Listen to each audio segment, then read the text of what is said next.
Hope you're all doing good and staying safe at home. My family and I have been kind of missing donuts, and since we're not going out and buying them at other places, I thought we would make our own. So I figured I may as well video this for you guys in case you wanted to make your own donuts at home. So the donut recipe we're using, let me switch this over. So we're going to be using the donut recipe for yeast raised donuts that I found on the King Arthur website. So as you can tell, I have mise en place all my ingredients. The only thing I have not done was measure out the flour. I'm going to be using the scale so that I can be precise as to exactly how much flour I get. If you don't have a scale at home, you can easily gently spoon the flour into your measuring cup just like we do in the classroom. So I'm just using regular granulated sugar. I have nutmeg, although if you don't like nutmeg, you can omit it, but it does give the donuts a nice classic flavor. Just some regular salt, and I've got some active dried yeast. So can you guys remember the things that make yeast happy? To make yeast happy, it needs warm water or a warm liquid. It needs food, so in the form of some type of sugar, which we're using granulated sugar, but also the sugar from milks will help too. And what else does it need? It needs time. So this particular recipe, we can add all the dry ingredients, including the yeast and all the wet ingredients, and not worry about proofing the yeast. But a lot of recipes require proofing, but we're not going to worry about that with this one. We're just going to follow the directions completely. It also has an egg, some vanilla extract, melted butter, and our milk. Okay, so I need 361 grams of flour. Okay, so I've measured out my flour into my KitchenAid bowl, and I have my dough hook because we're making a yeast dough out of this. So I'm going to add all my dry ingredients into my bowl to start with. So I've got my sugar, I've got my salt and my nutmeg. I have my yeast. Now, usually salt does what to the yeast? It's going to inhibit the growth of the yeast. So you wouldn't want to have water, salt, and your yeast all together because it will kind of kill off the yeast. So just be careful with that. I always give it a good mix before I add the liquid so that the salt isn't directly on top of the yeast. And I have one more question for you. What temperature is ideal for yeast? So think about it. And hopefully you said 110 to 115 degrees because that's the perfect temperature for yeast. If it's too cold, it'll slow the yeast down, so the process of making these donuts will take a lot longer. If it's too hot, it'll kill the yeast. So obviously I'd rather my liquid be a little bit too cold than too hot, but preferably you would have a thermometer to measure the temperature of your liquid. And I just realized that I have not heated up my milk yet, so I'm going to go ahead and pause this while I heat up my milk to 110 to 115 degrees. Okay, so my milk is the right temperature. If you don't have a thermometer, that's okay. Just feel it with your finger, and the body is naturally about 98 degrees, so the milk should be warm to the touch. It shouldn't be so hot that it burns you, but it should just feel nice and warm, okay? So think about like hot tubs are usually like maybe 105 degrees, so something around there you're pretty safe at. Okay, I'm going to add all the liquid ingredients into a bowl or into my measuring cup since I have an extra big one. So I have my 2 tablespoons of melted butter, and I have my egg, and I have a half a teaspoon of vanilla extract. Okay, and I'm going to whisk that together to break up that egg.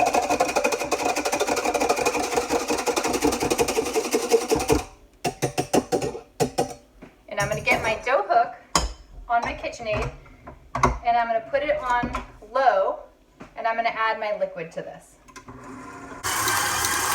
So right now it's just coming together, and you look at it and it looks like it's got too much liquid in it. You might think that your ratio is off and that you need to add more flour, but don't add more flour at this time. I'm going to knead it a little bit longer. Now I'm just going to stop and walk away from this for about 6 minutes and let it rest. And then I'm going to come back and knead it again. Okay. I've just been letting this rest for the last about 6 minutes. And now I'm going to turn my KitchenAid back on and knead the dough on low medium for about 6 minutes. So it's been kneading for about 7 minutes now, and it finally only came together into a ball in the last like 2 minutes. So really don't worry if you think your dough is too wet. It probably most likely will come together, and having your dough a little softer will result in a better textured donut anyways. So I have this empty bowl and I'm going to grease it. So I'm just going to add a little bit of vegetable oil. You can use olive oil, coconut oil, whatever oil you have. I'm just going to spread it around because I'm going to let my dough rise in this bowl.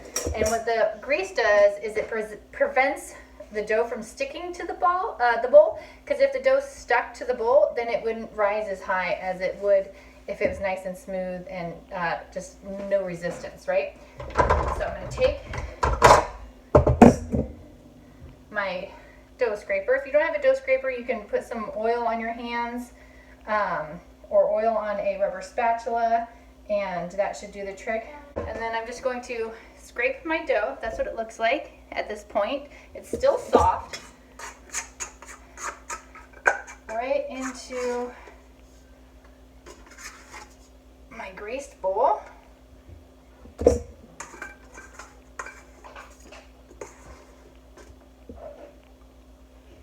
And I'm just going to cover it. You can cover it with, I'm going to toss it around so it gets olive oil on all sides of the ball of dough.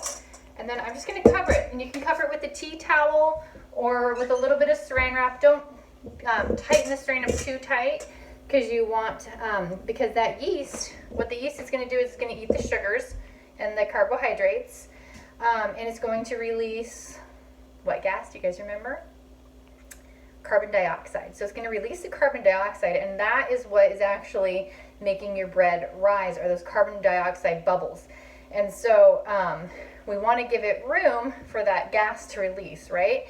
And expand. So I'm just going to take this tea towel and I'm going to cover my bowl, and I'm going to stick it in a nice warm place. If it's really cold in your house, you can turn your oven on for just a little bit of time till it's just slightly warm inside, and then turn your oven off. Don't forget to turn it off, and you can stick this inside your oven just because it might be a little bit warmer. But if it's a nice temperature in your house, you can just leave it on the counter. I'm going to let this rise until it doubles in size, and it might take between 1.5 to 2 hours. So you just got to be patient, okay? I'll see you in just a little bit. Okay, so it's been about 1 hour and 45 minutes rising, and it has definitely doubled in size.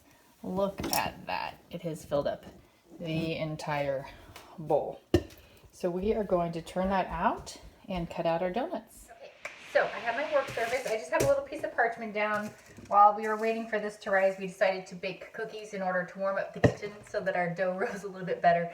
So I just am using the parchment paper that I used to bake the cookies on, because I didn't want to waste it. Figured I could use it twice. Repurpose, right? So I'm going to take a little bit of flour and just dust my piece of parchment paper with flour. If I was doing it just on my counter, I would just want to dust the counter with a little bit of flour as well. So I'm going to take my beautiful dough and I'm going to turn it out upside down onto the flour.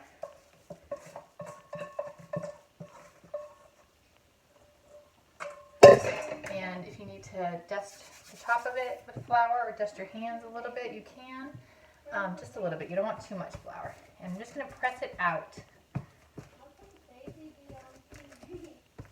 I want it to be about 1/4 inch thick. You can use a rolling pin if you want to use a rolling pin, but the dough is so soft right now that I am just pressing it out. Okay, I'm going to stop right there. I have these handy dandy little donut cutters, but if you don't have something like this, you can just use a round cup. This one's neat because it also cuts out the little donut hole, but you can use like a cap to a water bottle or a cap to something, or if you have little biscuit cutters, those will work as well.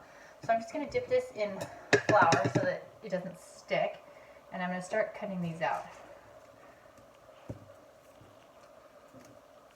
I'm going to move them over to a separate parchment paper.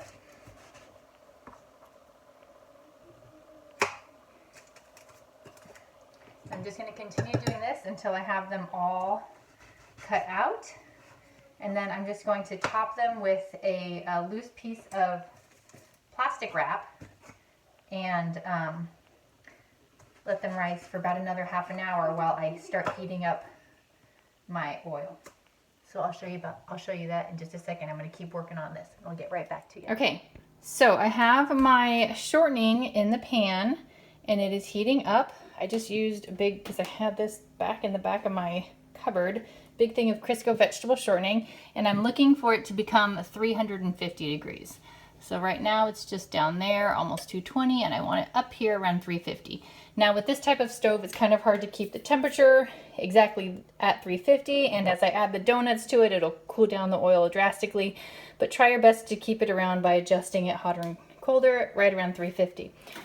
Over here, I'm making a chocolate glaze for my donuts, and so this right here, do you guys remember what that's called? It's called either a double boiler or a bain-marie. I've got my water down there, and I'm going to actually turn that off because I think it's hot enough. Inside I have half a cup of chocolate chips. I've got 2 tablespoons of butter. I have a 1/4 teaspoon of vanilla, and I have 1 tablespoon plus 1 teaspoon of light corn syrup. So I'm just going to melt this over the bain-marie so it'll be nice and melted by the time I start pulling my donuts out of the deep fryer. And then over here, I just have my donuts and my donut holes that I cut out, just rising. Okay, so we are just about at 350 degrees. I have a pizza pan that I've covered in paper towels to help absorb the grease as I pull them out of the fryer. Over here, I have just a cinnamon and sugar mixture because I like coating the donut holes in the cinnamon sugar. And over here, I have our glaze that has been melted nicely. Okay. We are at 350. I'm going to turn it down a little bit because we're just about over it, but it will cool down once I add these donuts to it. So very carefully drop them into the fryer. You don't want to splash. Don't overcrowd your fryer either. I'm just going to do 4 at a time. They should only take about a minute or so each side. You want them nice and browned. So turn over and cook the second side. Each side should take no more than about a minute. I have a metal utensil that I'm going to be used to flipping them, or I can use some metal tongs. Those are really good too. Try to check the one that you put in first. I can't remember which one I put in first. I think it was this one, so I'm going to keep my eye on that one. It's nice and golden brown. Look at that.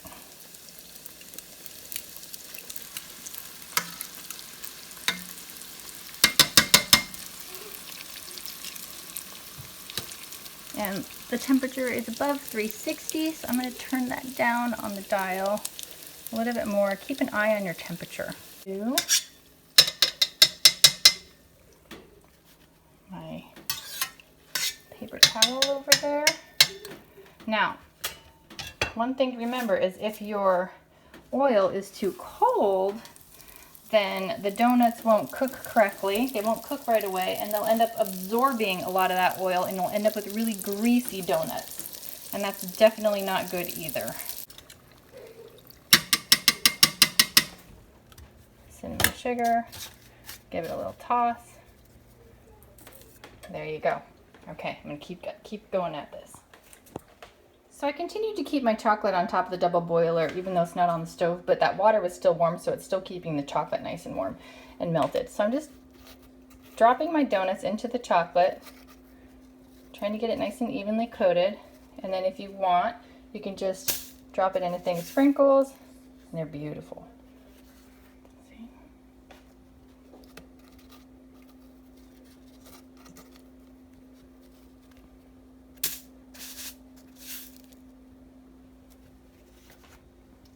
Okay, you guys ready to do your donuts? Yep. Okay, dip them in the chocolate. It might be kind of sticky into the chocolate. Pull it up and then drop it in those sprinkles.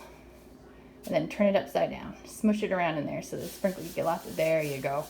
Now turn it upside down and put it on your plate. Try not to spill sprinkles everywhere. Beautiful. Why don't you take those outside and eat them? I think that's a better idea. Oh, gorgeous, Eli. Great job. I need more chocolate.